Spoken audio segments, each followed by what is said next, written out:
If someone has hurt you a lot and you forgave them already, do you need to talk to them? Not necessarily, no. Unless they are a family member, an immediate family member that you can't fully deny.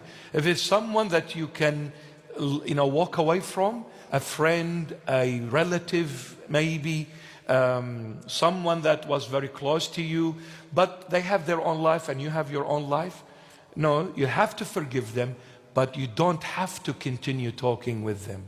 Because, my beloveds, if that person, if you're going to come back and talk to them and they influence you in a negative way, meaning take you away from the Lord, then where is the wisdom? You need to use wisdom here. Any person that tries to take you away from the Lord Jesus, walk away from them. If they don't wish to walk in the light, they want to continue walking in darkness, you need to forgive them, but you are not obligated to walk with them. Don't lose Christ for nobody. Don't lose Christ for nobody. So if it's somebody that has their own life, not immediate family, where you live under the same roof, then you don't have to talk to them, but you have to forgive them. Sometimes when you retreat, when you draw back and go quiet on them, they'll start thinking, oh, what happened? See, before, they were used to you. No matter what they did to you, you were always going and coming and talking, and you never made them realize that they are hurting you. But the moment you walk away and be quiet, keep your distance, they'll start saying, what happened? Something went wrong. This person has changed toward me. Maybe it is a way for them to wake up to their mistakes. So you are doing them a favor when you keep quiet and bit of a distance. You're doing them a favor.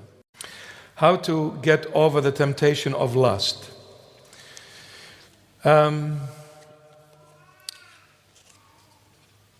It's a battle, and we struggle with it. But one of the most foundational things you need to do to start gradually, by the grace of the Lord, to overcome lust is prayer. You need to start praying if you haven't.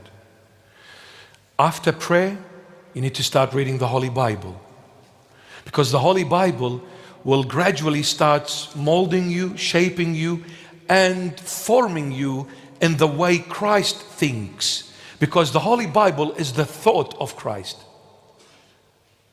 It's the thought of Christ. What Christ thought, He put it on paper. So when you start reading the Word, you start thinking like Christ. And the more you think Christ-like, the less you fall into sin and temptation. So prayer, reading the Holy Bible always, every day. And then obviously attending the church regularly.